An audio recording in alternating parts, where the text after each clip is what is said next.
Good morning, children. Today we are going to understand the AC circuit which is containing only an inductor circuit.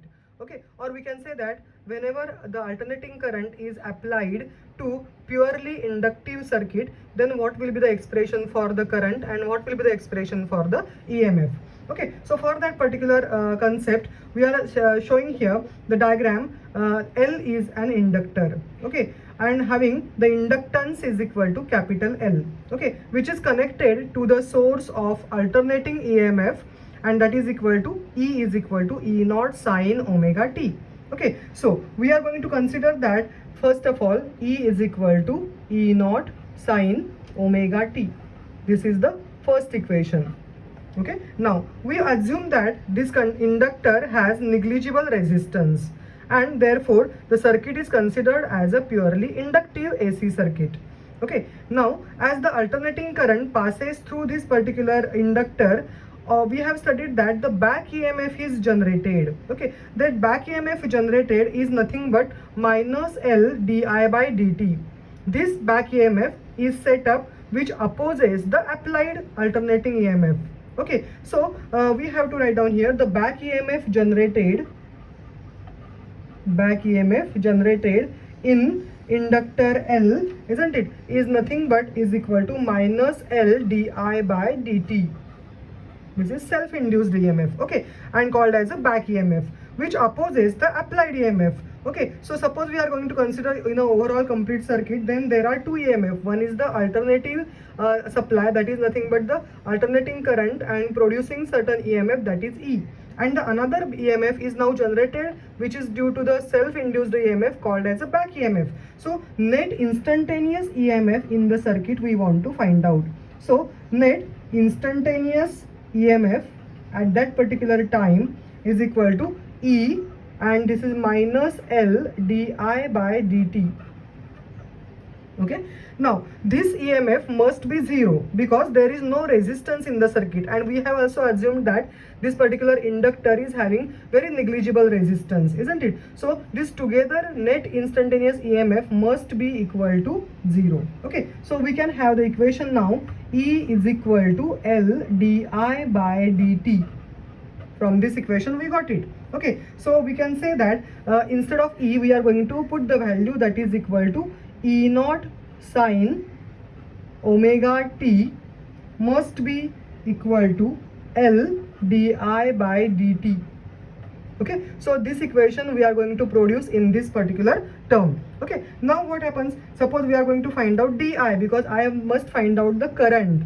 I want to find out the current in that particular inductive circuit. So what I will do, I will write down here di is equal to E naught by L. This transformation of the equation becomes sine omega t into dt. Okay, so we have di is equal to E naught by L sine omega t into dt. As I want to find out capital I, that is a current, so it is a di. So if I integrate this particular di, I can find out the net current passing through this particular inductor. So integration we are going to apply, that is integration of di must be equal to integration of E naught upon L into sine omega t dt. Now we are going to have here E naught by L is a constant value because E naught is the peak value of the EMF, that is a maximum EMF, and we have L is the inductance of the coil, and they are having the specific fixed value. So suppose I take the integration, then I will get it here as a minus E naught upon L. Okay, now integration of sine omega t dt is nothing but minus cos omega t upon omega. Okay, so this omega I am going to take outside and minus sign I have applied, and we have here cos of omega t plus constant. Okay, now we are having this equation, that is I is equal to, we got it as a I is equal to minus E naught by omega L cos omega t into so cos of omega t plus constant. Okay, now as this applied EMF is sinusoidal, okay, because we have considered E in terms of a sine, so E naught sine omega t, but here I got the current in terms of a cos omega t. So if both the equations of E and I will be in the similar term, that is sine omega t, then we can compare their lagging and leading. Who is lagging, who is leading. So therefore we are going to convert this particular equation of I, which is in terms of cos omega t, I have to convert it in terms of the sine omega t. Okay, so as the applied EMF is sinusoidal, we expect the current also to be sinusoidal. Thus the average of the current must be 0 over the time period. Okay, now we are going to consider that the average of cos omega t is 0 over the time period. Therefore, the integration constant in the above equation must be 0. So whatever here integration constant we have considered, that is considered to be 0. Okay, therefore we are going to consider again this equation, that is equal to I is equal to minus E naught upon omega L cos omega t. Okay, so this together now I will write down, because constant we have removed from this equation. So I got it here minus I naught cos omega t. So what we have done here, this omega E naught upon omega L, we have considered this complete term as a I naught. Okay, so we got it here I is equal to minus I naught cos omega t. Okay, now we are going to convert, as I said, this equation in terms of the sine form. Okay, so I am getting here minus I naught sine of pi by 2 minus omega t.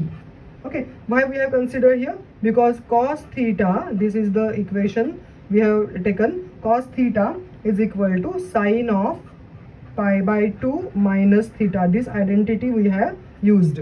Cos of theta is equal to sine of pi by 2 minus theta. So theta is nothing but omega t. Okay, so we have converted this cos omega t in terms of sine of pi by 2 minus theta, and theta is nothing but omega t. So I got it I is equal to minus I naught sine pi by 2 minus omega t. Okay, but we are having here this minus sign. So what I can consider again? I have to consider this again in terms of I is equal to I naught sine omega t minus pi by 2.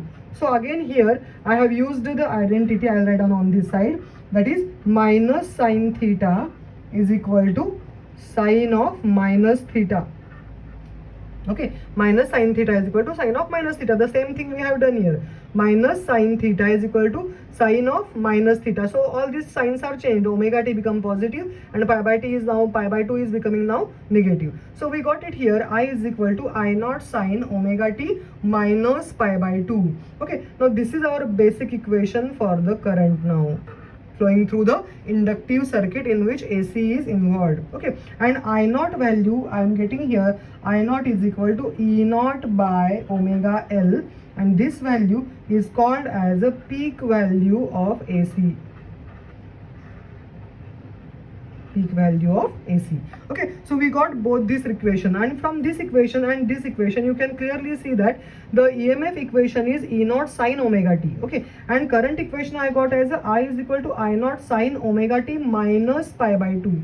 That means the current is lagging behind the particular EMF, isn't it, by the phase pi by 2. So EMF is leading and current is lagging behind in the inductive circuit. You can see here that there is a minus pi by 2 phase is there. That means current is lagging by pi by 2 phase with respect to the EMF of that inductive circuit. Okay, now we are going to consider here the phase relationship between these two, that is I and E. Okay, so we are going to have the comparison between these two equations, and we find that the phase angle of current is pi by 2 radian less than that of the EMF. That's what we discussed now. Okay, now in the inductive AC circuit, voltage is ahead by phase 90 degree, or we can say that current is lagging behind the voltage by phase pi by 2, or called as a 90 degree.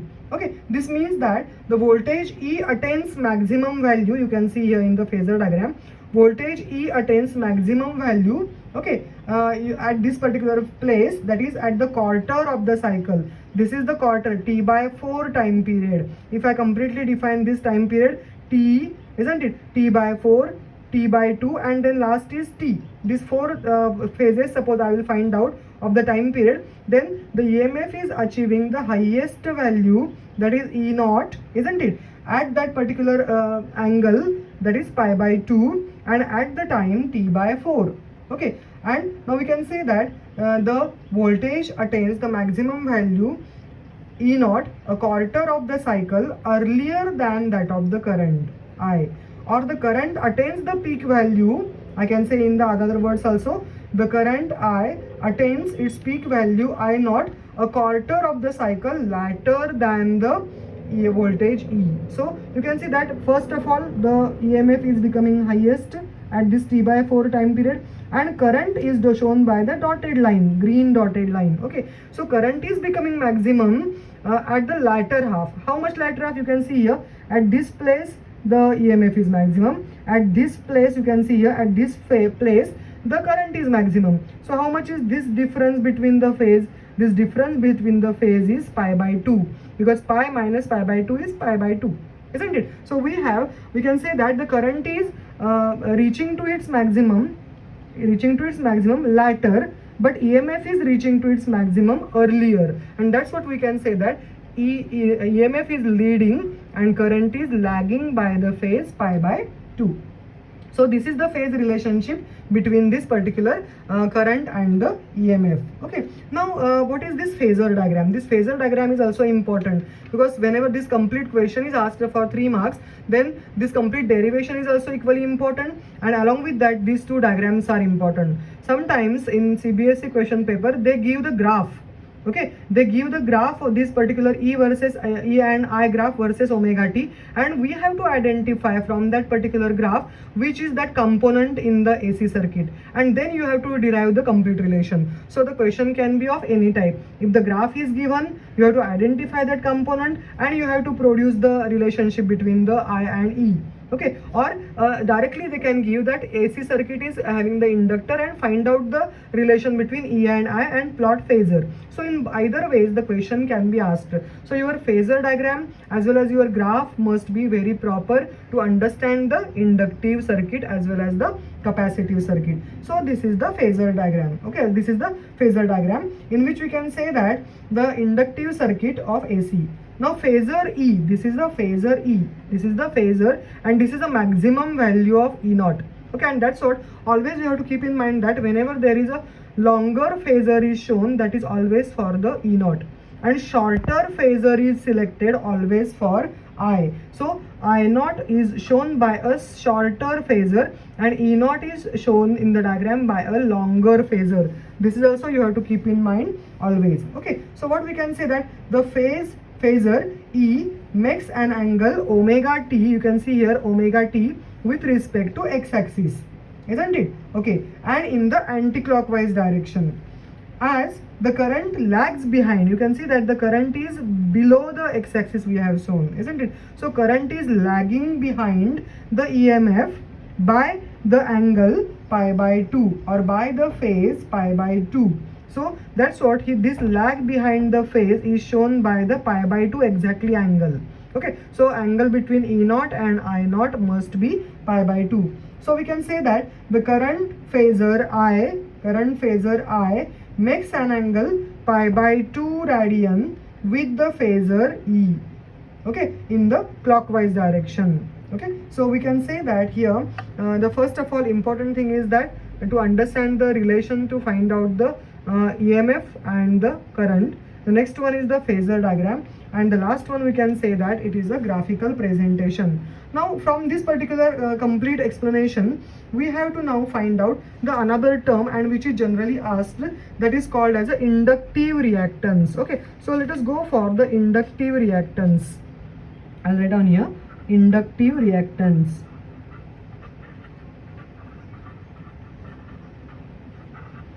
Now what is meant by inductive reactance? Now in this particular equation we can see that here, isn't it, this particular equation, I naught is equal to E naught by omega L. Okay, so I will write down this equation first. I naught is equal to E naught by omega L. Okay, now if we compare this equation with respect to the ohmic relation, then we know that in according to Ohm's law, I naught is equal to E naught by R. Okay, now if we compare this equation, this is I naught, this is I naught, E naught, then I can compare R is equivalent or R is comparable with the factor that is called as a omega L. Okay, so omega L plays the same role in this particular inductive circuit as the resistance plays the role in the resistive circuit. Yes, okay, so it is the measure of the effective resistance or the opposition offered by the inductor to the flow of alternating current through that particular inductor. Okay, such a non-resistive opposition, because this is non-resistive opposition, this is not considered as a directly resistance, but it is considered as a non-resistive opposition to the flow of the alternating current. Okay, and that's what this particular term is explained as the reactance. This term is called as a reactance. It reacts, how it reacts or how it opposes to the flow of alternating current is called as a reactance. Okay, and we are having this case, we are considering about the inductor. So this reactance is considered as an inductive reactance. So I will write down here, this is XL is equal to XL is equal to omega L is called as an inductive reactance. So it is nothing but the opposition by the inductor to the flow of the alternating current in the circuit called as an inductive reactance. Now we know that omega is equal to 2 pi f. So I will write down XL is equal to 2 pi f into L. Now you can clearly see that XL is the inductive reactance, L is a inductance, okay, and 2 pi is a fixed quantity. So 2 pi and L are considered to be the fixed quantities. So we can say that here XL is directly proportional to the frequency. Okay, so XL, that is inductive reactance, is directly proportional to the frequency of that particular AC supply. Okay, now SI unit of inductive reactance again is considered as a ohm only. Okay, because it is considered as a resistance only, but it is an inductive reactance, so the unit is considered as a ohm only. Okay, now for AC, now this is very important because sometimes this type of question can be asked for 1 mark also. How the for AC and for DC, how the reactance and frequency are depending on each other. So we are going to consider for AC. Okay, for AC supply we have just now studied that XL is directly proportional to F. Okay, and for DC, because if we are going to compare the another circuit, that is a DC circuit, then for DC we know that frequency is equal to 0. We know that frequency is equal to 0 for the DC supply, and therefore we can say that XL also is equal to 0, and this is the very important point you have to keep in mind. For AC, XL is directly proportional to F, and for DC, as F is equal to 0, inductive reactance also is equal to 0. That means inductor allows DC to flow through it easily but opposes the flow of AC through it. So I will write down this statement because this statement is going to be important for the reasoning type question. This question is going to be important for the another filling the blanks or the 1 mark short question. Okay, so I will write down here, make a star, and inductor allows DC direct current. DC means allows DC to flow through it easily because XL is equal to 0 for the DC circuit. Okay, but it opposes the flow of AC through it, and therefore we can say that IRMS, we are going to find out IRMS is equal to I naught by root 2 So now this will become as a I naught is nothing but now E naught upon omega L. We have just now found out. I naught is equal to E naught upon omega L. So omega L under root of 2.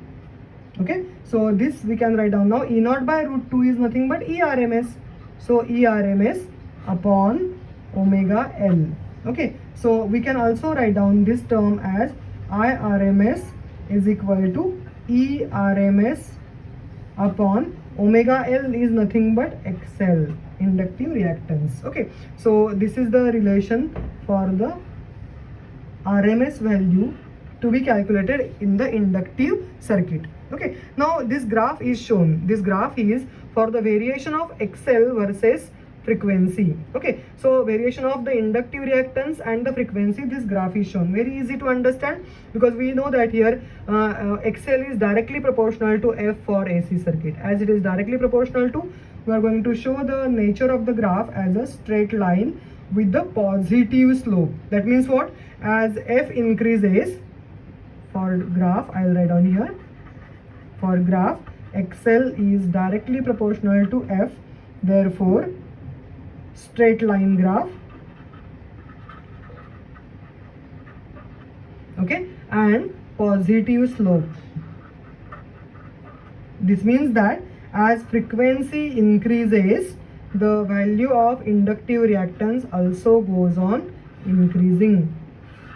So by this we can understand how the inductor is playing an important role in the AC circuit, isn't it? Thank you.